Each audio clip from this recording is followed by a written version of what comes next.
All right, good morning, everybody. This is KB5 MIQ Big Boy. Gonna make a little short video on an upcoming antenna project I've got fixing to do, and doing a little preparation for it. And I think the key to any successful antenna project is getting everything ready before you get on the roof. Remember, safety first.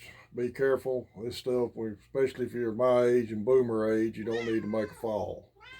So here's what I got fixing to happen. I'm fixing to change, put a 10 meter MFJ Moxon antenna up, the 1890.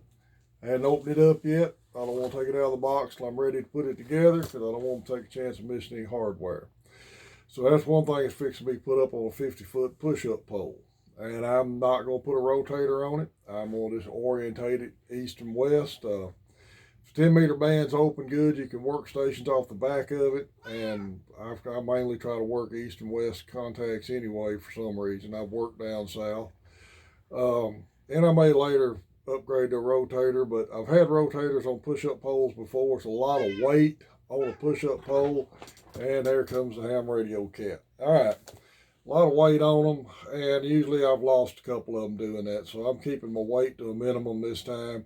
I do use 10 meters a lot for ground wave between several friends of mine local, and when the band's open, we'll have people chime in from all over the country. So I'm just going to leave it up orientated east and west with the G5RV all band dipole under it. That's all it will be on that pole.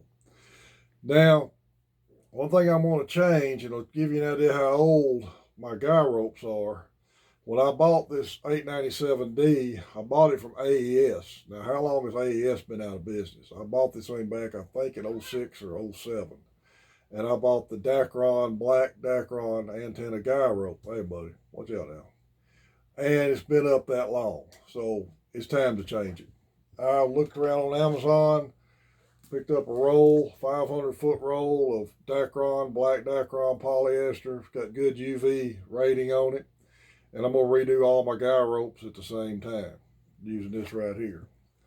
Now, you've heard me talk before. I'm on a budget, always have been. One of the beauties of this hobby is you can spend as much or as little as you want to on it.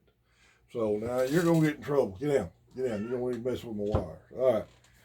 You can spend as much as you want to on it. Like I said, I've always used RG8X mini foam coax. And you'll notice probably every ham radio operator's got some kind of box or a closet or something that's got every piece of coax and wire he's ever used, and mine's out in the shop. So I went out today, got a piece of coax here. I'm gonna ohm it out. I've already ohmed it out. It ohmed out real good. Checking the ends up before I reuse it. And it's good and pliable, not cut up anywhere. I think it'll be just fine. I don't run an amp. I don't recommend using an amp on RG8X, but I don't run one. I've used it since the '90s. A buddy of mine continues to use it. He's used it ham longer than me. We both had real good luck with it. Now the professionals will tell you we're crazy for using it. You got to use the 213 or this other LMR super low loss. And if you're running an amp and you're running a $8,000 array in the air with a tower and $1,000 tri-bander on it and $1,000 rotator, yeah, I'd probably spend the money on extra coax. If I got that kind of money, I got the kind of money to spend on coax. I don't have that kind of money. So this is on a budget. I highly recommend every ham, new ham or all, get you a multimeter. Nothing else to ohm out your lines with. Check your voltages with. I found out a problem I was having with a power supply years ago because my radio got to acting up. Tied the multimeter onto it. When I transmitted, the voltage dropped, so I knew the power supply was going bad. Doesn't have to be an expensive one. Digitals work great. Now, a lot of the old school hams use the old Simpson analog. Great meter. And they're great for what they did. Analog meters are absolutely great. Great to use.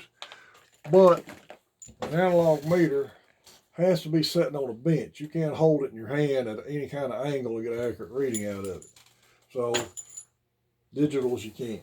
And digitals, the cheapest digital multimeter will still help you out in a bind, especially just checking continuity and your 12 volt DC voltage. Now, one thing that I had an analog years ago when I was doing electrical work. The only thing I ever used it for was to check motor capacitors. That's the only way you can check a motor capacitor reliably is with an analog multimeter. So anyway, I will post a video after we get this done. I'm going to hopefully put this antenna and re-guy wire everything.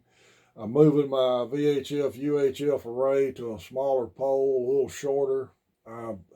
Like I said, I work local repeaters on 2 meters and 440. I've got a 6 meter mobile on the roof I can hit a 6 meter repeater with. I'm going to put a 14 element high gain boomer back up horizontally polarized and just see if I can work some 2 meter sideband. I've never worked it, never really tried. I'm going to try it again. And me and WD5HKV and another friend of ours, KF5BCF, I get his call wrong every time I call it. We're talking about trying to put some 160 dipoles up. I've never worked 160. I've never had a dipole up. It's a massive dipole to put up. 125 foot per leg on the frequency I've already figured on. So I'm in the process of trying to find a location for that. Not sure if I do. I don't want to be put up probably before the end of September, maybe even October. Anyway, hope everybody enjoys these little short videos on ham radio. Continue to enjoy the hobby. Spend as much or as little as you want to on it. Experiment. There's plenty of books out there to teach you how to make antennas. That's the fun part of it. You can always buy store-bought antennas. But making antennas is fine too. And a wire dipole is the simplest to make, and you can make contacts all over the world with it. So hope y'all like the channel. Give us a subscribe. Leave me some comments. Like I said, check me out on QRZ, KB5MIQ. My email's posted. If anybody wants to email me direct with a question, I'll try my best to give you an answer. Everybody have a great day. This is KB5MIQ Big Boy 73.